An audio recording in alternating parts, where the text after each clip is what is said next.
बोलो बोलो श्री महावीर स्वामी भगवान की जय, श्री शांतिनाथ भगवान की जय, श्री जितनाथ भगवान की जय।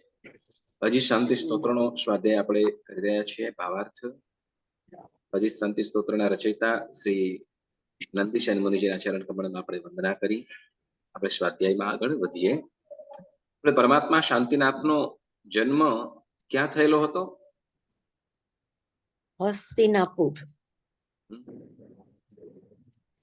હસ્તિનાથ દેશ કયો? Uttar Pradesh, India. Uttar Pradesh, UP, UP, Uttar Pradesh. બોલો કોણ બોલશે?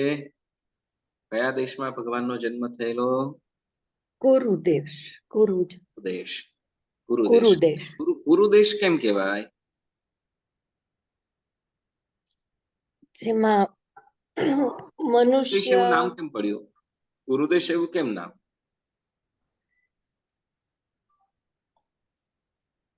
કુરુ નામના પુત્ર હતા।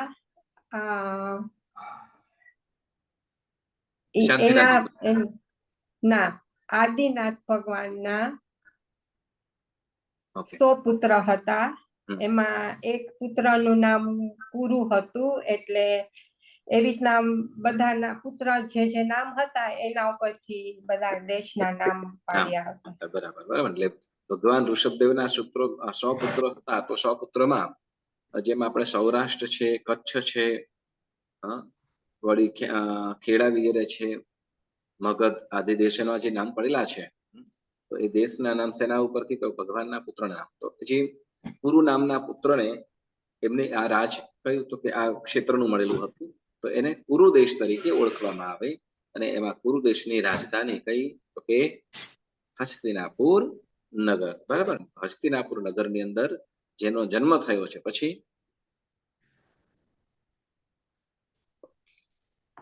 નરીશરો વઢવંતો।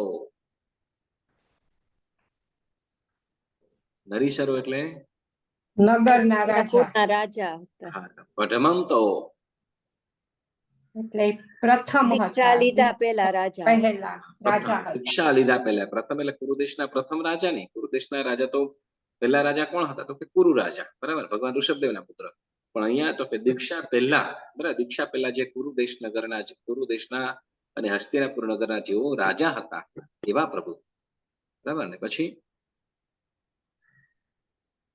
મહાચક્રવર્તી હોય। મહાચક્રવર્તી હોય એટલે ચક્રવર્તી પ્રભાવથી બધા શરણે આવે। ચક્ર એ પછી હજી વાર છે। મહાચક્રવર્તી હોય, મહાચક્રવર્તીના સમાન જેવો ભોગી હતા। મહાચક્રવર્તીના પદના જે ભોગી હતા। બરાબર ને? એટલે ચક્રવર્તીનું જે સામ્રાજ્ય હોય એવા સામ્રાજ્યના જે ભોગીઓ છે। બરાબર। હોય એટલે મહાચક્રવર્તી હોય એટલે મહાચક્રવર્તી ના જે ભોગ્ય છે। પછી મહપ્રભાવ એટલે મોટા પ્રભાવ વાળા। મહાન પ્રભાવ વાળા। બરાબર, મોટા પ્રભાવ વાળા। પછી બાવતરી મહાપ્રભાવ જો બાવતરી પુરવર નુયાય મગ્ગો। 72,000 નગરના રાજ। એની પાસે એટલી સંપત્તિ કેટલા? 72,000। બરાબર। જેને કહીશું પુર એટલે મોટા મોટા નગરો, જ્યાં કિંગડમ્સ છે એટલા મોટા 72,000। બરાબર। હવે રાજાઓ કેટલા છે? 32,000। 32,000 રાજાઓ શું કરે છે? પાછળ ચાલે। બરાબર, એમ કે એની આજ્ઞાનું પાલન કરે છે। જો અહીંયા બે અર્થ શું કહેવાય, બે અર્થ લખે અને થાય પણ કે માર્ગને અનુસરે, મગ્ગાનું 14 શું કહેવાય 32 રાયવર 32 સહસ્ર નુયાય મગ્ગો એટલે શું કે માર્ગને અનુસરે। બરાબર, માર્ગને અનુસરે એટલે માર્ગ એટલે રસ્તો, બરાબર. અનુસરવું એટલે પાછળ ચાલવું. એવો અર્થ થાય કે નહીં? માર્ગ એટલે શું? ગુજરાતીમાં માર્ગ કહીએ તો રસ્તો, બરાબર. રસ્તો. અને અનુસરવું એટલે એને પાછળ ચાલવું, બરાબર. તો કે 32,000 રાજાઓ જેની પાછળ ચાલે છે એવો અર્થ થાય, બરાબર. પણ એમ કે તો કે કેવી રીતે ચાલવું? તો કેમ કહેવાય કે ભાઈ એક પંક્તિ તમને કહી દઉં. એક વખત છે ને બને એવું શું કહેવાય, લગ્ન થાય ને, લગ્ન, બિંદુબેન લગ્ન કરે ને ત્યારે લગ્ન કરતા કરતા પછી સપ્તપદી આવે. લગ્નમાં તમને પણ બધાને સંભળાવી હશે, અત્યારે કદાચ સંભળાવતા પણ હશે. તમે લગ્નમાં શું કે મેરેજ એટેન્ડ જતા હો, શું કહેવાય ક્યાંક, તો તે વખતે કહેતા હોય શું, તો એક સપ્તપદીમાંની એક પદી શું, તો કે પતિના પગલે પગલે ચાલવું. શું? પતિના પગલે પગલે ચાલવું. તો એમ બધાને બહુ સરસ રીતે હા પાડી દઈશ. બધા છે કે હા યસ, અમે પગલે પગલે ચાલીશું. તો એક શું કહેવાય લગ્ન થતા હશે તો જે કન્યા છે, હું પતિના પગલે તો નહીં ચાલું,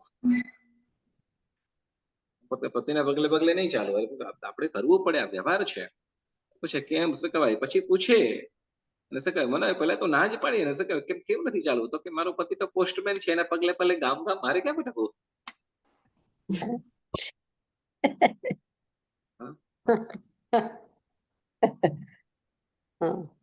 તો પગલે પગલે ચાલવું એનો મતલબ એવું નથી કે શું કે એને પાછળના ડગલામાં ડગલે શું કે એ ચાલતા હોય એ પ્રમાણે ચાલવું, એવું નથી. પણ શું તો કે એને અનુસરવું, એટલે એને શું કહેવાય ઘર પરિવારને જે રીતે એને અનુકૂળતા રહે એ રીતે આપણે રહીએ, એને અનુસરવું કહેવાય, બરાબર. અથવા જે તાલમેલ કરીને સરસ સારી રીતે સુંદર વ્યવહારિકથી આપણે આપણું જીવન ચાલે એ અનુસરવું કહેવું, બરાબર. જેમ કે ગુરુના આપણે એક સોંગ આવે છે, બરાબર ને, એક સુંદર મજાનું, પ્રભુ તમારા પગલે પગલે પાપા પગલી માંડી છે. તો એમાં તો કે ભગવાનના પગલે પગલે ચાલવું એટલે શું? પગલે છગલે ચાલવું એટલે કે ભગવાને જે પ્રમાણે કહ્યું છે એ પ્રમાણે આપણે કરીએ, બરાબર, એ પ્રમાણનું આપણું જીવન જીવીએ, તો એ ભગવાનને અનુસરવું થયું. ભગવાને જે પ્રમાણે કહ્યું એને આપણે એની આજ્ઞાનું પાલન કરીએ. એટલે કે ધર્મને અનુસરો, તો જે ધર્મની અંદર જે કહ્યું છે, ધર્મમાં જે કહેવામાં આવ્યું છે એનું આપણે પાલન કરીએ તો એ ધર્મને અનુસરીએ એમ કહીએ, બરાબર. તો અહીંયા શું છે, અહીંયા નુયાય મગ્ગો એટલે શું, તો કે જે માર્ગને અનુસરે, એટલે શાંતિનાથ ભગવાનના માર્ગને અનુસરે, એટલે તો કે શાંતિનાથ ભગવાન જે પણ આજ્ઞા કરે અને સહજ જે પણ આજ્ઞા કે નીતિનો હુકમ કરે તો એ પ્રમાણે એ બધા જ રાજાઓ 32,000 રાજાઓ શું કરે, તો કે એની આજ્ઞાનું પાલન કરે. આજ્ઞાનું પાલન કરે સહજથી એ નીતિને, શું કે ભગવાને આમ કર્યું છે તો આમ શું કે ત્યાં એ રાજાએ આમ કરવાનું કહ્યું છે અને આમ કરી રહ્યા છે તો આપણે પણ એ પ્રમાણે કરવું જોઈએ. જેમ શાંતિનાથ ભગવાન શાંતિપ્રિય હતા, બરાબર ને, કોઈ સર્વ પ્રજામાં શાંતિપૂર્વક હોય, કોઈ પણ જાતના ક્લેશ કંકાસ વગેરે ન હોય, બધાને સંપૂર્ણ ન્યાય મળે, કોઈને પણ કોઈની સાથે પણ અન્યાય ન થાય વગેરે અનેક પ્રકારનું છે રાજ વહીવટની અંદર સુંદર રીતે જીવન ચલાવે, બધું સુંદર રીતે ચલાવતા. તો જે બાકીના જે 32,000 જે રાજાઓ છે એ પણ સુંદર રીતે એનું અનુકરણ કરતા, બરાબર. એટલે એ રીતે મગ્ગાનુસારિયા થાય. એટલે શાંતિનાથ ભગવાન જે નીતિ અપનાવે કહે એ નીતિને અનુસરે, એટલે એ નીતિને શું કહેવાય બધે લાગુ કરે. જે પણ ઓર્ડર કર્યું હોય એને તરત શું કહેવાય એપ્લાય કરે અને કહેવાય એનું પોતે પણ શું કહેવાય આચરણમાં લાવે. એટલે એ રીતે માર્ગાનુસારી, એટલે મગ્ગાનુસારિયા એટલે માર્ગને અનુસરે છે કહેવાય. માર્ગને અનુસરવું એટલે પાછળ પાછળ ચાલવું નહીં, પરંતુ ભગવાને જે પ્રમાણે કહ્યું, જે એટલે રાજા જે ચક્રવર્તી રાજા શાંતિનાથ ચક્રવર્તી જે છે એ જે પણ પ્રમાણે કહે એ પ્રમાણે બધા સહજ ભાવથી સહજથી અને એ નીતિને અપનાવે, બરાબર. એટલે પોતાના રાજની અંદર, પોતાના એ દેશની અંદર એ વહીવટ એ પ્રમાણે ચલાવે, બરાબર. એટલે 14 પછી શું કહે છે, એટલે રાય વર્ષ સહસ્રનો એમ કહો, બરાબર. આટલે સુધી આપણે કર્યું હતું, બરાબર ને, જેમાં આપણે પૂર, નગર, શહેર, પછી નિગમ, નિગમ, નિગમ, પછી ગામ, આવી રીતે આપણે બધા અલગ અલગ ના શબ્દોના અર્થ પણ કીધા. તો પૂર એટલે શું? મોટા નગર. નગર તો અલગ આવશે પાછું. બરાબર છે. યસ, મોટા નગર, જેમાં એમાં બધા બધું હોય મનુષ્ય રહેતા હોય બધું હોય. બધું હોય, પેલા બધું મોટા હોય. જેમ કે કિલ્લા હોય કિલ્લા પેલેસ પેલેસ હોય, પણ, કિલ્લા પેલેસ પેલેસ હોય, ગાર્ડન હોય, ગાર્ડન બગીચાઓ હોય, પછી બધા પ્રકારના ધંધા ચાલતા હોય ત્યાં, હા બધી પ્રકારના ધંધા વગેરે ચાલતા હોય. યસ, બરાબર. પછી પછી ઓલી ખાઈ હોય મોટી હા, પ્રોટેક્શન yes, માટે, એટલે રક્ષણ માટે, બરાબર. યસ, શું કહેવાય, એકદમ રક્ષણ. શું કહેવાય, મોટી ખાઈ પણ હોય, બરાબર, મોટા દરવાજા હોય, ખાઈ પણ હોય, ને ખાઈની અંદર વગેરે આનું શું કહેવાય, તો કે કોઈ દુશ્મન રાજાઓ કોઈ તરત એટેક ન કરે, શું કહેવાય, આક્રમણ ન કરે, યુદ્ધ ન કરી શકે, તો એના માટેની બધી વ્યવસ્થાઓ હોય, તરત કોઈ ઘૂસી ન શકે, બરાબર. પછી અંદરમાં શું હોય, તો કે બગીચાઓ પણ હોય, બરાબર ને, બગીચાઓ પણ હોય, શું કહેવાય, બજારો પણ હોય, બધી જ વસ્તુઓ જ્યાં ઉપલબ્ધ હોય એ પ્રમાણે. પછી નગર, પછી શું કીધું તું? નગર, હા, નગર, વરનગર, બરાબર. પછી નિગમ એટલે નિગમ એટલે જ્યાં વેપાર વેપાર. વ્યવહાર ચાલતો હોય. હા, વેપારનું બધું ચાલતું હોય, બરાબર ને. ત્યાં કદાચ શું કહો, ત્યાં શું કહેવાય કે કિલ્લો વગેરે ના હોય, પેલેસ વગેરે ના હોય, એટલે મોટું એક શહેર હોય, બરાબર, મોટું શહેર જેવું, એનો અને એમાં વેપારીઓનું વધારે હોય તો એને શું કહેવાય, નિગમ કહેવાય, બરાબર ને. પછી ગામ, ગામ, ગામ શું કીધું? ગામમાં ખેતી હોય, હા, ગામ, બધા ના હોય. હા, યસ, જ્યાં ખેતીવાડી વગેરે હોય, બરાબર. પછી નગરનું એમ કીધું, નગરમાં મોટું શહેર હોય પણ એમાં કિલ્લો ના હોય, બરાબર, કિલ્લો કે પેલેસ ના હોય, બાકી બધી જ વ્યવસ્થાઓ હોય, જેમ નિગમ પણ હોય. એટલે નગરમાં, પૂરમાં તો નિગમ હોય જ, બરાબર, પણ શહેરમાં જે નગર શું કહેવાય, પૂરની અંદર, પણ શહેરની અંદર શું હોય, તો શહેરની અંદર કિલ્લા ન હોય, બાકી વ્યાપાર વગેરે બધું હોય. પછી નિગમ, તો કે નિગમની અંદર બજાર હોય, બરાબર, પણ બહુ બધી વ્યવસ્થાઓ ન હોય. અને ગામની અંદર શું, તો કે ગામડાની અંદર તો કે જ્યાં ખેતી વગેરેનું બેઝિક જે ચાલતું હોય, જે ખેતી ઉત્પાદન વગેરેનું, તો એને ગામ કહેવાય. એટલે ગામ, નગર, શું કહેવાય, વર, નગર, નિગમ, જન, બરાબર. વળી એમ કીધું કે ચારેય વર્ણના, શહેરની અંદર એમ કીધું, શહેરની અંદર એ શું, તો કે ચારેય વર્ણના લોકો રહેતા હોય, બરાબર ને.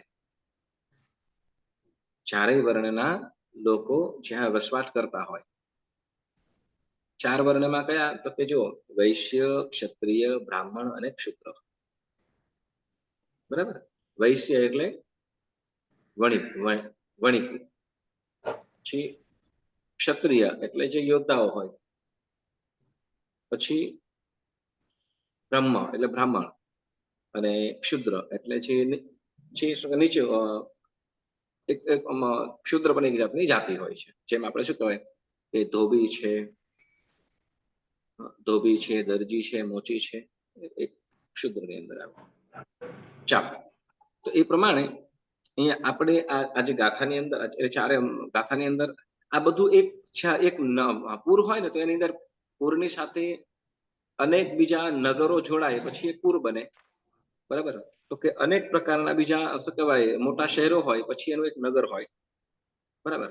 અને એ રીતે અનેક પ્રકારના નિગમો, પછી અનેક નિગમો હોય એના તો એક મોટું શહેર બનતું હોય, બરાબર. અને અનેક પ્રકારના ગામડાઓ જ્યાં ભેગા થતા, ગામડાઓનું બધું એ થતું હોય, એને વેપાર કહેવાય. જેમ શું કહેવાય કે માર્કેટ, વેપાર, નિગમ એટલે જ્યાં મોટી માર્કેટો હોય, જ્યાં વેપારો વિલય વગેરે થતું હોય. ચાલો, તો એ પ્રમાણે એવા એટલે ઘણું બધું એ થતું હોય, બરાબર. જેમ આપણે કહીએ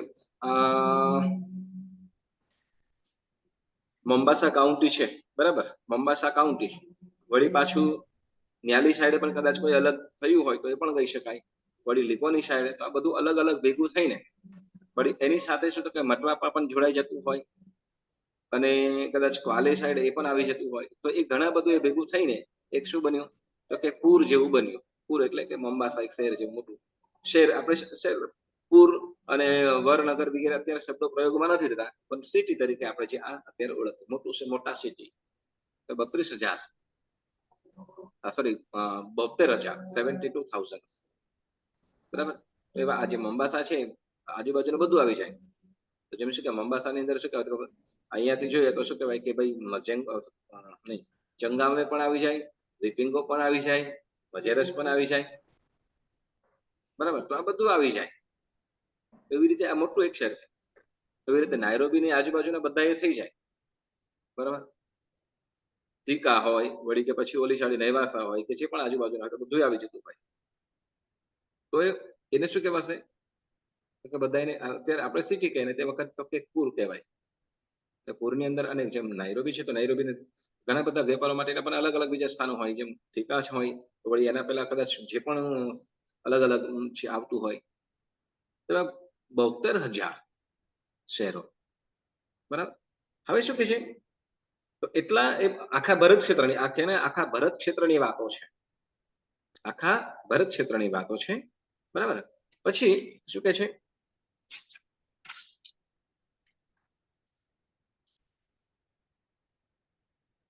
નિગમ જન વય વય, હા નિગમ જન વય વય 32 એટલે 32,000 એટલે રાજાઓ જે 32,000 રાજાઓ અનુસરે છે. હવે ચક્રવર્તીનું જે છે એની આ જે ભૂમિ છે એના તો રાજા ખરા, પણ એના સિવાયની આવું બધું સંભાળવા માટે એની પાસે કઈ પાવર તો હોવો જોઈએ કે નહીં? એવું સંભાળવા માટે વિશેષ કઈ પાવર હોય તો જ થઈ, એવા કોઈ વિશિષ્ટ કક્ષાની એની પાસે વ્યક્તિઓ હોય તો જ થઈ શકે ને, બાકી જેમ તેમ ન થઈ શકે. ત્યારે એમ કે છે તો આમની પાસે આ બધું એ કરવા માટે, બધું સંભાળવા માટે પણ ઉત્તમ વસ્તુઓ છે એમની પાસે, જેમને કોઈ ચિંતા ન કરવી પડે. નહીં તો શું કહેવાય આપણે તો શું કહેવાય 2 ઘર સંભાળવાના હોય ને 2 કામવાળા, શું કહેવાય 1 ઘર સંભાળવાનું હોય ને કામવાળી હરખી ન મળી હોય તો આપણું શું હાલત થાય? દીનાબેન, ઘર મોટું હોય ને કામવાળી હરખી ના આપણું હરખું ન કરે તો આપણે કેવા હેરાન થઈ જઈએ કે નહીં? થઈ જાય, હમ ન ચાલે, ન ચાલે ને. અને એમાં પણ પાછું શું કહેવાય ઘર છે એનાથી 4 ગણું મોટું હોય તો 2-3 કામવાળી છે પણ 2-3 કામવાળીઓ છે, બધું અલગ અલગ પોતપોતાની મેળે છે. એવું જેટલું સામે ઉભા રહીએ એટલું જ કરે, બાકી તો કાંઈ ન કરે હોય તો શું થાય? આવી બને, બરાબર ને. બસ હવે તમે વિચાર કરો કે આ જે આટલું મોટું છે 32,000 રાજાઓ, બરાબર. 32,000 રાજાઓ પણ સારી રીતે રહી શકે, સારી બધું કરી શકે. વળી જે શું કહેવાય કે જે 72,000 શહેરોનો સારી રીતે સંચાલન કરવું, એમાં પણ બધું એ કરવું. તમને એક વસ્તુ કહું, આપણે કેન્યા દેશ છે અત્યારે કેન્યાની અંદર આપણે મોમ્બાસાની અંદર બધા જો ગવર્નર છે અત્યારે કોણ છે ગવર્નર? કોણ છે અહીંયા કેન્યાનો, આપણે મોમ્બાસાનો? નામની કઈ આપણે જરૂર નથી. શું તમને લાગે કે બધા પાસે ટેક્સ ભરાવી શકતો હશે?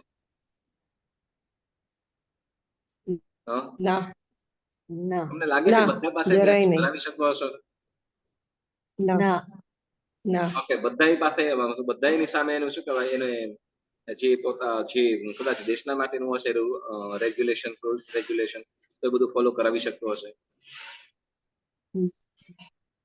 જો બધું પાસે કરાવે તો ટેરરિસ્ટ એક્ટિવિટી થાય જ નહીં.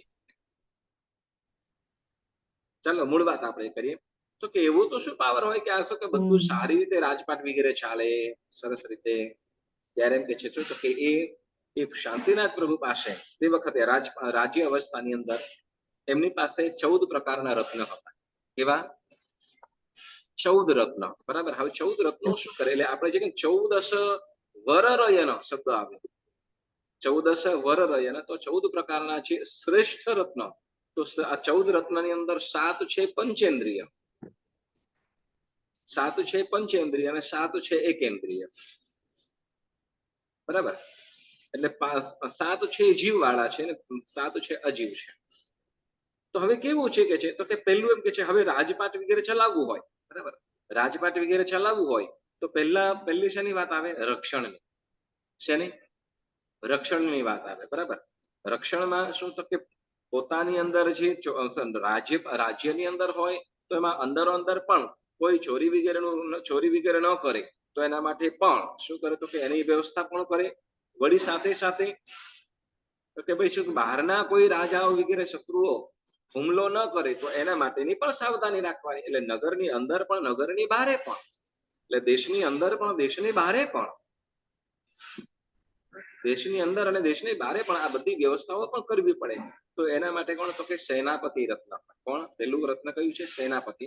તો એ વ્યક્તિ એવો હોય, બરાબર ને, સેનાપતિ રત્ન કે જે શું તો કે અંદર અંદર એટલે શું જે રાજમહેલોની અંદર કે અંદરની અંદર પણ શત્રુ રાજાઓ અને વગેરેને પણ શું તો કે ખૂબ સુંદર રીતે બધું હેન્ડલ કરતા હોય.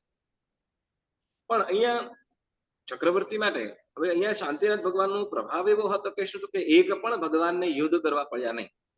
શાંતિનાથ પ્રભુ સંસાર રાજપાટની અંદર હતા, રાજ ચક્રવર્તી થયા ત્યારે પછી પણ કે એના પહેલા પણ એક પણ એમને યુદ્ધ કરવાનું થયું નહીં. જ્યાં પણ જાય સહોશ રીતે, સહોશથી, એટલે પોતે પોતાની ઈચ્છાપૂર્વક શું તો કે તમારી આજ્ઞા, તમારા સાનિધ્યમાં અમને રાજ્ય કરવાનું મળે એ અમારું સૌભાગ્ય છે. તમારા જેવા મહારાજાને પામી અમે ખરેખર અમે કૃત પુણ્ય થયા, એટલે કે અમને ધન્ય છે. એવા ભાવથી એ લોકો સહજ રીતે ભગવાનની શાંતિનાથ પ્રભુની આજ્ઞા માની લે. બરાબર. પણ છતાં પણ બાકીનું તો સંચાર બધાય, પણ બાકીનું તો બધું કરવાનું રહે ને. તો એ બધું કોણ કરે તો કે ક્યાં જે સેનાપતિ રત્ન હોય એ બધું જ સરસ રીતે સુંદર રીતે સેના વગેરેની વ્યવસ્થા એટલે રક્ષણનું કાર્ય કે યુદ્ધ વગેરેનું કાર્ય બધું કરી આવે. શાંતિનાથ ભગવાનને શું કહેવાય કે કેટલાક રાજાઓને માત્ર સેનાપતિ પોતે સૈન્ય લઈને જાય ને ત્યાં જીતીને આવે એવા પ્રકારનો સેનાપતિ હોય. એ પોતે શાહી અથવા ન પણ જાય. જ્યાં સેનાપતિ એટલું સુંદર સરસ રીતે કુશળ હોય, બરાબર, એવો સેનાપતિ હોય. પછી એમ કે છે ગાથાપતિ, બીજું છે પેલું સેનાપતિ, બીજું ગાથાપતિ. ગાથાપતિ એટલે ગૃહપતિ. આપણે ખબર છે ને દેશની અંદર પણ આપણા દેશની અંદર પણ કોઈ પણ દેશની અંદર પણ મિનિસ્ટ્રી હોય બધા, બરાબર. જેને કે ડિફેન્સ મિનિસ્ટ્રી. ડિફેન્સ મિનિસ્ટ્રી એટલે શું? ડિફેન્સ મિનિસ્ટ્રી એટલે રક્ષણ. હા, બરાબર ને, બરાબર ને, રક્ષણ કરતા. હવે બધાયનું મોટું સંભાળવાનું હોય, બરાબર. એટલે એને કહેવાય સેનાપતિ. પછી છે ગાથાપતિ. ગાથાપતિ એટલે ગૃહમંત્રી આપણે કહીશું. ગૃહમંત્રી. ગૃહમંત્રી શું કહીશું? હોમ મિનિસ્ટર ને. હોમ મિનિસ્ટર કહેવાય ને. ગૃહમંત્રી શું કહેવાય ઇંગ્લિશમાં? હા, યસ. તમે નથી બોલતા, સમજી ગયો. Yes, home મિનિસ્ટરો.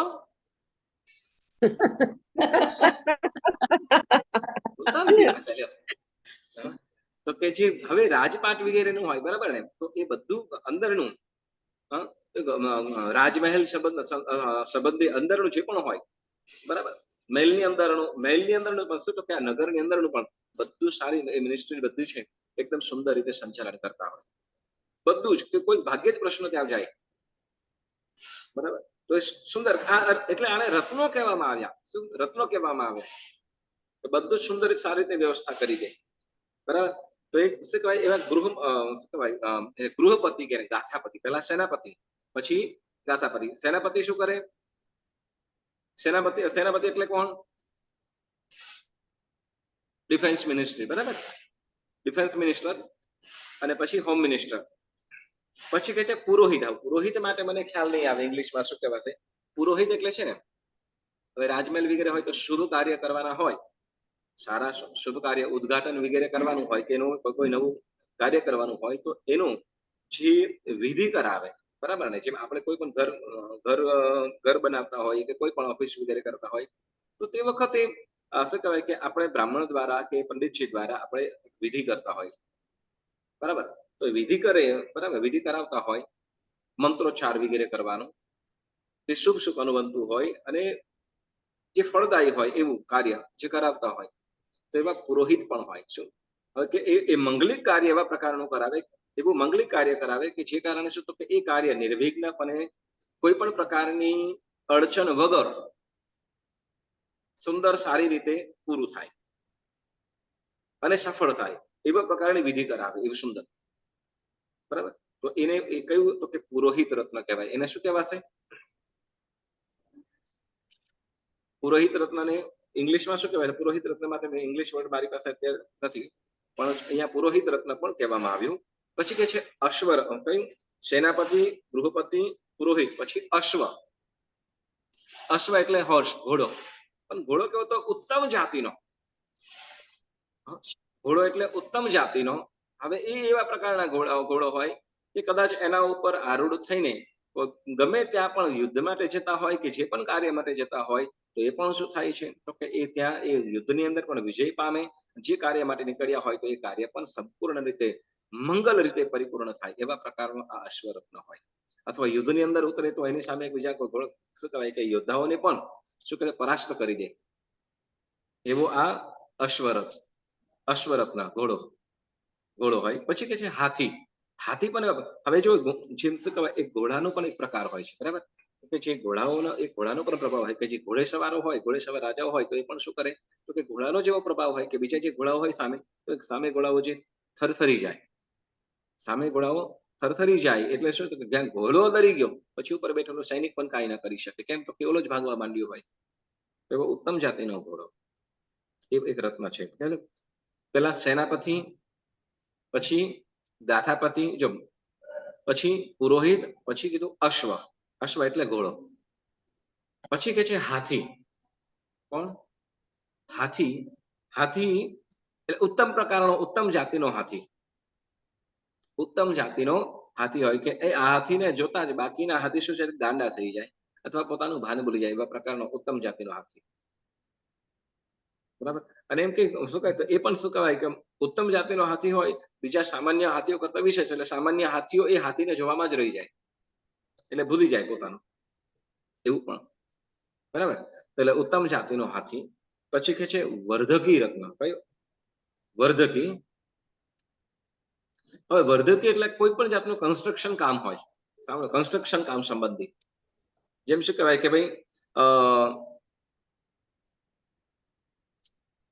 કદાચ યુદ્ધ માટે ગયા હોય અથવા નગરનો મહેલનો કિલ્લો બનાવવાનો હોય, પેલેસ બનાવવાના હોય કે કોર્ટ બનાવવાના હોય કે રસ્તાની અંદર ક્યાંક વળી શું કહેવાય જવાનું હોય, ક્યાંક યુદ્ધ વગેરે માટે જતા હોય, ચક્રવર્તી હોય 6 ખંડ જીતવા માટે જવાનું થાય. 6 ખંડ જીતવા માટે જવાનું થાય તો ઘણી વખતે મોટી નદીઓ પણ પાર કરવાની હોય. મોટી નદીઓ પાર કરવાની હોય તો હવે જો પુલ બનાવવામાં રહે તો કેટલો ટાઈમ લાગી જાય. અને એ વાર્ધકી રત્નથી શું થઈ જાય તો થોડાક જે સમજો કે સમય લાગતો હોય એના કરતા શું કહેવાય કે 100 ગણા ઓછા સમયની અંદર એ પુલ એ બ્રિજ બનાવી દે. બરાબર? એવી રીતે બાંધકામ સંબંધી હોય અને એકદમ કમ્પ્લીટ પાછું. હવે ચક્રવર્તીનું સૈન્ય શું તો કે કરોડોનું સૈન્ય. અહીંયા આપણે આવશે કે ચક્રવર્તીનું સૈન્ય એ બ્રિજ ઉપરથી પાસ થતું હોય. એ સૈન્યની સંખ્યા પણ આવશે અત્યારે. તો એટલે એવા હેવી બ્રિજ બનાવે નદી ઉપર નદી ક્રોસ કરવા માટે કે પછી વળી શું કહેવાય કે હા એટલે બાંધકામ માટે વાર્ધકી રત્ન શું કરે છે એનું કામ છે બાંધકામનું. પછી કે છે સ્ત્રી રત્ન. તો પેલા આપણે કયું કેટલા થયા? સેનાપતિ, ગાથાપતિ, પુરોહિત, અશ્વ, હાથી, પછી વાર્ધકી, પછી કે છે હવે સ્ત્રી રત્ન. કયું? 7મું છે સ્ત્રી રત્ન. સ્ત્રી રત્ન એટલે તો કે સ્ત્રી એવા સુંદર લક્ષણોથી યુક્ત એ સ્ત્રી હોય કે જે પટરાની એટલે ચક્રવર્તીની રાણી પટરાની બનવાને યોગ્ય હોય. બરાબર? હવે એ સ્ત્રીનું એટલા શું કહેવાય ઉષ્ણતા એટલી હોય તો એને ચક્રવર્તી સિવાય બીજું કોઈ એની સાથે ભોગી ન શકે. ચક્રવર્તી સિવાય એને કોઈ ભોગી ન શકે. એટલી સુંદરતા પણ હોય અને સાથે તો કે એટલી અને એના શરીરની ઉષ્ણતા પણ હોય. એટલે ઉષ્ણતા એટલે ગરમી પણ હોય શરીરમાં. એટલે ચક્રવર્તી સિવાય એને કોઈ ભોગવી શકે નહીં. ચક્રવર્તીને ભોગવા યોગ્ય હોય તો એવી સ્ત્રી રત્ન હોય. બરાબર? તમને આનાથી તમને આગળ પ્રશ્ન થવો જોઈએ. ગાથાથી બોલીશ ને આગળ તેમ કદાચ અત્યારે તો નહીં પણ નેક્સ્ટ ટાઈમ તમને પ્રશ્ન તો આ થવો જોઈએ એવો પ્રશ્ન આવશે. ઓકે? સ્ત્રી રત્ન. પછી 8મું છે ચક્ર રત્ન. કયું? ચક્ર રત્ન. આપણે કૃષ્ણ વાસુદેવના ફોટા તો તમે જોયા હશે. કેમ શું કહેવાય કે ઓલા આપણે જય યોગેશ્વર સ્વાધ્યાય વાળા એ લોકો શું કહેવાય તો કૃષ્ણનો ફોટો હોય ને આમ શું કહેવાય, આંગળીની અંદર ઉપર ચક્ર હોય, ખ્યાલ છે? હા બરાબર છે. દાદા ભગવાન વાળે ને ઓલું છે કે ત્રણ વસ્તુ રાખે છે એ લોકો, એક મહાદેવનું, શ્રીમંત સ્વામી ભગવાન, બીજો કઈ વિષ્ણુ, એવું છે ને કઈક. તો એના હાથને આંગળીની અંદર ચક્ર હશે, બરાબર? તો એ ચક્ર હશે, તો એ ચક્ર છે એ નાનું ચક્ર, બરાબર? એ નાનું ચક્ર, કેમ કે કૃષ્ણજી હતા એ વાસુદેવ હતા, બરાબર? કૃષ્ણ હતા એ વાસુદેવ હતા, એટલે એમનું એ જે ચક્ર હોય નાનું હોય, અને એને ચક્રને જે શું કહેવાય, જે ધારની અંદર ઓલા શું કહેવાય, આમ જે શું કહેવાય ગુજરાતીમાં શું કહેવાય, જે કાંટા તો ના કહેવાય, પણ જેમ ઓલું કરવત હોય, કરવત ને પણ જેમ દાંતરડું હોય, દાંતરડાને ઓલું વચ્ચે કાપવા માટે શું હોય, કાકર કહીએ અમે. કરવત. હા, કરવત ને ઓલું છે કે વચ્ચે જે કાપવા માટેનું હોય, એલું જે હોય એને શું કહેવાય? એટલે ખાચા વાળું હોય. હા, આપણે ખાચા સાંભળી કરીએ, બરાબર? તો જે વાસુદેવ નું હોય એ કેટલું, તો કે એના જે ખાંચા હોય એ ખાંચા કેટલા, તો કે 100 ખાંચા હોય, એના ચક્રમાં 100 ખાંચા હોય. જ્યારે ચક્રવર્તી હોય તો એનું ચક્ર પણ મોટું હોય, પાવરફુલ હોય, અને 1000 ખાંચા વાળું હોય. 1000 ખાંચા એટલે એવું ધાર ખૂનાઓ હોય, જીના, બરાબર? 1000 ચક્ર, એટલે એ ચક્રવર્તીના ચક્રને કોઈ પાછું વાળી શકે નહીં, દેવ સિવાય, બરાબર? એટલે જ્યાં પણ એટલે કહેવાય અભેદ્ય, એટલે ગમે તેવો રાજા જેને જીતી ન શકાય એવો હોય, બરાબર? જેને જીતી ન શકાય એવા દુર્જય શત્રુ, જેને મહા મુશ્કેલીથી જીતી શકાય એવા રાજાને પણ શું કરે, તો કે એવા શત્રુને પણ એવું ચક્ર રત્ન શું કરે, તો કે તરત એનો નાશ કરી દે, બરાબર? એટલે એવા પ્રકારનું આ ચક્ર રત્ન. એટલે એ ચક્ર રત્ન ચાલતું હોય ને, ચક્ર રત્ન જેમ આગળ ચાલે તો એ ચક્ર રત્નને જોઈને જ લોકો શું કરે, તો જે રાજા શત્રુ હોય શું કરે, તો કે તરત શરણે આવી જાય. કેમ? તો કે આની પાસે આ શસ્ત્ર છે, એટલે એની પાસે આપણે જીતી શકીએ નહીં, એટલે પોતે તરત એને આધીન થઈ જાય. પણ અહીંયા જેમ તમને વાત કીધી ને, એ સામાન્ય રાજાઓની વાત છે, જે ડરના કારણે સરેન્ડર થઈ જાય, એ અન્ય રાજાઓ માટે. પણ શાંતિનાથ ભગવાનનો પ્રભાવ જ એવો હતો કે સહજ રીતે, સહજ ભાવથી કે તમારું સેવકપણું અમને મળવું એ મારા માટે અહોભાગ્ય છે, એટલે સન્માનપૂર્વક, બહુમાનપૂર્વક જે સ્વીકારી લેતા એમ. એટલે એટલા માટે વિશેષ મહાપ્રભાવશાળી એમ કીધા, બરાબર? એટલે એવું ચક્ર રત્ન કે જે મહા મુશ્કેલીથી જીતી શકાય એવો રાજા પણ શું, તો કે આ ચક્ર રત્નની સામે કઈ ન કરી શકે, અને એ પણ જો શરણે આવી જાય, શરણે ન આવે તો શું કરે, તો કે તો એનું મૃત્યુ થાય, બરાબર? તો એવી રીતે આવું ચક્ર રત્ન હોય. એટલે કોઈ પણ રાજા હોય, એમ કીધું અવજ્ઞા ન કરે, કે અવજ્ઞા કરે આજ્ઞા ન માનતો, પછી તો કે ચક્રવર્તી આવે, ચક્ર રત્નથી શિરોછેદ કરી નાખે, બરાબર? ચાલો પછી, હા, ચક્ર રત્ન પછી કે છે છત્ર રત્ન. 9મું છત્ર રત્ન. હવે છત્ર, બરાબર? છત્ર એટલે શું? આપણે છત્રી કહીએ ને એવું, પણ એ કેવું, તો કે સુંદર મજાનું શું કે અંદર છે કપડું વગેરે હોય, તો એનાથી રત્નોથી, સોનાથી એવી રીતે મળેલું હોય. હવે એનો પ્રભાવ શું કહીએ, કે એ છત્ર રત્ન છે, તો કે ચક્રવર્તીનો તો છાંયડો આપે છે, ચક્રવર્તીને તો છાંયડો આપે છે, પણ સાથે સાથે શું, તો કે એનાથી એ છત્રને એટલું મોટું પણ બનાવી શકે, એ છત્રને એટલું મોટું પણ બનાવી શકે કે પોતાનું જે સૈન્ય, જે ચક્રવર્તીનું સૈન્ય હોય, એને પણ બધાને પણ છાંયડો આપી શકે. છત્ર રત્ન એટલું વિશેષ કરી શકે કે શું, તો એ છત્ર રત્નથી તો કે બધાને પણ છાંયડો આપી શકે, વરસાદ, ગરમી કે ઠંડીથી પણ રક્ષણ કરી શકે, એટલું મોટું થઈ શકે એ છત્ર રત્ન. હવે એ તો ખરું, તો કે તડકા, છાયા કે ઠંડી આનાથી પણ રક્ષણ આપે, એ તો ખરું, પણ સાથે સાથે કે કોઈ પણ કદાચ રાજા, વિશેષ બળવાન રાજા હોય, અને કદાચ એ ઓચિંતાનું ક્યાંકથી આક્રમણ કરી દે, બરાબર ને? આક્રમણ કરી દે તો એ છત્ર રત્નના કારણે શું, કે એનાથી પણ આ છત્ર રત્ન એનું રક્ષણ કરે. કોઈ ભારે વેપન્સથી, કોઈ કદાચ કોઈ ભારે દિવ્ય શસ્ત્રોથી કદાચ કોઈ આક્રમણ કરી દે તો શું કરે, તો કે એ છત્ર રત્નથી એનું રક્ષણ કરે. આ કોની પાસે હોય? ચક્રવર્તી પાસે હોય, બરાબર? વાસુદેવ પાસે ન હોય, બરાબર? જેમ કૃષ્ણ પાસે ચક્ર હતું, પણ એ કેવું, તો કે નાનું, એની પાસે લગભગ 7 ચક્ર 7 રત્ન હતા, એવું 7 કે 3 રત્ન હોય, બરાબર. તો જે ચક્રવર્તી છે શું કહેતો કે એની પાસે છત્ર રત્નથી આપણને એટલે શું કહેતો ઠંડી, ગરમી, વરસાદ વગેરેથી રક્ષણ થાય, પણ સાથે સાથે કોઈ વિશેષ કોઈ શત્રુઓના આક્રમણો હોય કે શસ્ત્ર વગેરેનું એ થતું હોય તો એ શસ્ત્ર વગેરેથી રક્ષણ પણ આ છત્ર રત્નથી થાય, એવું આપણે જ્ઞાનસારની અંદર આવેલું છે. પછી પછી કે છે ચર્મ રત્ન. 10મું કયું છે? ચર્મ રત્ન. ચાલો એક 1 બાય રત્ન આપણે નામ બોલી જઈશું. પહેલા સેનાપતિ, ગાથાપતિ, પુરોહિત, અશ્વ, ગજ, પછી ગજ નથી કર્યું. હાથી. હાથી હાથી કર્યું ને ગજ એટલે હાથી. હાથી. હાથી. ગજ એટલે હા. હાથી. પછી હાથી શું કીધું? પાછું વાર્ધિક વાર્ધકી. વાર્ધકી વાર્ધકી પછી વાર્ધકી સ્ત્રી. પછી સ્ત્રી રત્ન સ્ત્રી રત્ન. પછી પછી ચક્ર રત્ન. ચક્ર રત્ન પછી છત્ર. છત્ર રત્ન અને પછી ચર્મ રત્ન. હવે ચર્મ. ચર્મ એટલે ચર્મ એટલે ચર્મ એટલે ચામર નહીં, હા પાછો. ચર્મ એટલે અહીંયા ચામડાનું એવું મોટું એવું શસ્ત્ર હોય, એ વસ્તુ હોય, ચામડાની મોટી વસ્તુ હોય કે હવે એનાથી શું કરે કે જ્યારે નદી વગેરે ક્રોસ કરવાની હોય, નદી છે કે મોટા તળાવો હોય, સરોવર હોય, મોટા જળાશયો હોય કે જે શું કે ફરીને જવામાં ઘણો ટાઈમ લાગે એમ છે અથવા ઘણી શક્તિ ખર્ચાય એમ છે, તો એ શું તો કે આ ચર્મ રત્ન ઉપર આખું સૈન્ય શું કરે કે ચર્મ રત્ન ઉપર આવી જાય અને ત્યાંથી નો એ શું તો કે સામે કિનારે પહોંચી જાય. ચર્મ રત્ન ઉપર બધું સૈન્ય આખું આવી જાય અને એ ચર્મ રત્ન પાણી ઉપરથી પણ આરામથી વયું જાય, સામે કિનારે પહોંચી શકે એવા પ્રકારનું આ એક રત્ન છે. એ ચામડાની જેમ આપણે કપડું કહીએ ને તો એવી રીતે ચામડાની આ વસ્તુ છે, બરાબર. એ ચર્મ રત્ન કહેવાય. એટલે હવે ચક્રવર્તીનું સૈન્ય કેટલું મોટું છે આપણે અત્યારે આગળ આવે છે, ઓકે, એટલે એનું વિશ્લેષણ નથી કરતો. પછી શું કે છે કે પછી 11મું કે છે મણિરત્ન.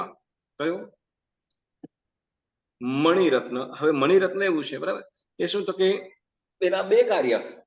મણિરત્નના 2 કાર્ય કે ભાઈ મણિથી અજવાળું પણ આપે, અંધારું હોય તો પ્રકાશ પણ આમ શું કહેવાય મણિના પ્રભાવથી તો કે આજુબાજુમાં ઘણું અજવાળું હોય, ઘણું અજવાળું અંધારાની અંદર અજવાળાનું કાર્ય કરે. અને પછી બીજું કાર્ય શું તો કે કોઈ પણ પ્રકારના રોગ વગેરે હોય ને, કોઈ પણ પ્રકારના રોગ હોય તો એ રોગ પણ આ મણિના પ્રભાવે દૂર થઈ જાય, એવા પ્રકારનું આ મણિ. આવું રત્ન કોની પાસે હોય છે? ચક્રવર્તી પાસે. ચર્મ રત્ન તો કે પાણી ઉપરથી પસાર થવું હોય તો તે વખતે ચર્મ રત્ન ઉપર બધું આખું સૈન્ય આવી જાય, ચક્રવર્તી વગેરે, અને એનાથી પાણીનું જે કદાચ મોટું જેમ શું કહેવાય લેક વિક્ટોરિયા છે એના જેવું મોટું હોય ને એવું ક્રોસ કરવા માટેનું હોય, બરાબર ને, તો એના પર શું તો કે ચર્મ રત્ન ઉપર આવી જાય અને સામે પાર પહોંચી શકે. તો એવી રીતે બીજી પણ ઘણી મોટા મોટા ગ્રહો છે વગેરે, નદીઓ વગેરે છે. પછી શું કે છે મણિરત્નની વાત કરી, પછી કે કાકીણી રત્ન. કયું રત્ન? કાકીણી રત્ન. હવે કાકીણી રત્ન શું કરે તો કે કાકીણી રત્ન ખડગ એટલે મોટી તલવાર હોય ને તો તલવારથી બધું કોચવાનું કે એ કરવાનું કામ કરતો, તલવારને પણ કોચી શકે એવું એકદમ તીવ્ર શસ્ત્ર હોય. હવે આને શું કરે તો કે જ્યારે એ લોકો યુદ્ધ વગેરેની અંદર જવાનું થાય તો તે વખતે આ કાકીણી રત્ન, જેમ શું કહેવાય કે કેટલાક ઠેકાણે મોટા મોટા ડુંગરો હોય, બરાબર, મોટા મોટા ડુંગરો હોય તો હવે ડુંગરો ચડી ન શકે તો ડુંગરમાં ટનલ બનાવવા માટે ટનલ બનાવવા માટે આ કાકીણી રત્નનો ઉપયોગ થાય. અને શું તો કે અંતર્મુહૂર્તમાં હવે શું કહેવાય તો કે કલાકની અંદર હજારો યોજન જેટલો ઊંડાણ ખોદી શકે એવું રત્ન એ કાકીણી રત્ન હોય. એવું પાવરફુલ દેવઅધિષ્ઠ. આ બધા રત્નો કેવા હોય? દેવઅધિષ્ઠિત હોય. કેવા? દેવઅધિષ્ઠિત હોય. એટલે આ બધું થઈ શકે છે. એટલે હજારો યોજન માત્ર એક દિવસની અંદર ખોદી શકે એવું રત્ન. એટલે શું કે કોઈ પહાડ વગેરે હોય, મોટા ડુંગરો હોય, એ ડુંગરોને કોચવા માટે એટલે ટનલ બનાવવા માટે શું કરે કે આ કાકીણી રત્નનો ઉપયોગ થાય, બરાબર. એટલે એવા પ્રકારનું આ કાકીની રત્ન છે. અને પછી કે છે ખડગ રત્ન. કયું કયું રત્ન છે? ખડગ રત્ન. ખડગ રત્ન એટલે ખડગ એટલે તલવાર. ખડગ એટલે તલવાર. હવે ઉત્તમ પ્રકારની તલવાર હોય તો એ તલવારથી શું, એ તલવાર વડે શું થાય છે તો કે કેટલું શત્રુઓ હોય તો એ શત્રુઓને જીતી શકે છે. જે તલવાર હોય એ પણ શું તો કે દેવ અધિષ્ઠિત હોય. તો ઘણી વખત એવી દિવ્ય તલવારો એ વસ્તુ હોય કે શું તો કે સામેવાળી વ્યક્તિ શું તો કે તલવારના પ્રભાવથી શું કહેવાય જોતાની સાથે શું તો કે એનું બળ અડધું ગાયબ થઈ જાય એવું પણ બની શકે. એટલે એની શક્તિઓ સહોરી લેવું પણ બની શકે. એટલે શું તો કે એ તલવાર એવા પ્રકારની તલવાર હોય, એવું શસ્ત્ર હોય, ઉત્તમ પ્રકારની તલવાર. ઘણી વખત એમ કે ચક્રવર્તીનું બળ પણ એ પ્રકારનું હોય. સાંભળજો, ચક્રવર્તીનું બળ એવું મોટું હોય, વિશેષ બળ હોય એ શું તો કે ગમે તેવી તલવાર એની સાથે ન ચાલી શકે. ગમે તેવી તલવાર એની સાથે ચાલી શકે નહીં. કેમ તો કે બળ એટલું હોય, બરાબર ને, તો એની સાથે એવું વેપન પણ એવું જોઈએ, શું કહેવાય એવું શસ્ત્ર પણ એવું જોઈએ. તો એવું એવા પ્રકારનું આ રત્ન હોય. એટલે ખડગ રત્ન ઉત્તમ જાતિનું, બરાબર. પછી કે છે દંડ રત્ન. દંડ રત્ન, તો દંડ રત્ન કેવું છે? હા, દંડ રત્ન. તો આ દંડ રત્ન એવું હોય છે કે જેમ ઉબડ ખાબડ જમીન હોય તો એ દંડ રત્નથી શું થાય છે, જેમ આપણે શું કહેવાય આપણે ઘર બનાવીએ, આપણે તો બનાવીએ કે આપણે બધું તૈયાર થઈ ગયા પછી સીધા રહેવા પહોંચતા હોય એટલે આપણને બધું ખ્યાલ ના આવે, બરાબર કે નહીં? આપણું પરિસ્થિતિ અત્યારે તો જયારે ઘર બનાવતા હોય તો તે વખતે જે ફ્લોરિંગ કરવાનું હોય તો ફ્લોરિંગ કરવા માટે શું કરે, રેતી વગેરે માટી વગેરે બરાબર એને શું કરવામાં આવે, ઊંધવામાં આવે, એકદમ એક સપાટ ભૂમિ કરવામાં આવે, બરાબર. પછી એના ઉપર ફ્લોરિંગ થાય. તો એ મોટો લાકડીનો લોઢું વગેરે હોય. તો એવી રીતે અહીંયા જે સૈન્ય વગેરે હોય, બરાબર ને, હવે સૈન્ય એટલે એનું લશ્કર, એની આર્મી એટલી મોટી હોય ને કે એટલી હવે ઉબડ ખાબડ જમીન હોય તો લોકો કેવી રીતે રહી શકે? તો એ દંડ રત્નથી શું થાય છે, તો દંડ રત્ન વડે કે આખું જેટલું પણ સૈન્યને રોકાવાની જમીન હોય, જગ્યા હોય, એ બધી કહ્યું તો કે સપાટ કરી દે. થોડી જ ક્ષણોની, થોડી જ વારની અંદર, થોડી વારની અંદર બધું શું કરી દે, એકદમ શું કહેવાય કે એકદમ સરખી જગ્યા કરી દે. એવા પ્રકારનું આ દંડ રત્ન હોય છે. એટલે બધું ચક્રવર્તીનું જે સૈન્ય હોય, લશ્કર હોય, આર્મી હોય, બધું શું કહે સારી રીતે આરામ પણ કરી શકે, તકલીફ વગર સારી રીતે જમીન ઉપર સુઈ પણ શકે, બરાબર. તો આવા પ્રકારનું આ 14 પ્રકારના રત્ન: સેનાપતિ, ગાથાપતિ, પુરોહિત, વાર્ધકી, પછી સ્ત્રી, અશ્વ, ગજ, પછી ચક્ર, છત્ર, ચર્મ, કાકીણી, ખડગ, કાકીણી, પછી ખડગ, મણિ, મણિ દંડ રત્ન, અને દંડ. મણિ, ખડગ અને દંડ, બરાબર. તો આ 14 પ્રકારના રત્નો, આ બધું કેવું હોય, દેવ અધિષ્ઠિત હોય. કેવું હોય છે? દેવ અધિષ્ઠિત હોય. એટલે સામાન્ય વ્યક્તિ એનો ઉપયોગ ન કરી શકે, બરાબર. આ કોની આજ્ઞાથી બધું થાય? તો કે ચક્રવર્તીની આજ્ઞાથી. જ્યાં ચક્રવર્તી હોય ને ત્યાં બધું કરી ચક્રવર્તી ત્યાં ચક્રવર્તી કઈ લઈને આમ બધું કરવા માટે ન જાય, પણ શું તો કે આજ્ઞા કરે કે આ જગ્યા સપાટ કરવી છે, આરામની થઈ જાય, અને કલ્પના કરે જે પ્રકારે એ મનમાં કરવામાં વિચારેલું હોય એ પ્રમાણે આ દંડ રત્નથી બધી જગ્યા સરખી થઈ જાય, બધી જગ્યા એકદમ સુંદર સરખી થઈ જાય. તો એવી રીતે આ બધું દેવ અધિષ્ઠિત હોય, દેવો દ્વારા થતું હોય. એટલે ચક્રવર્તીની સેવામાં કેટલા તો કે 1000 દેવો કાયમ ઉપસ્થિત હોય. કેટલા? 1000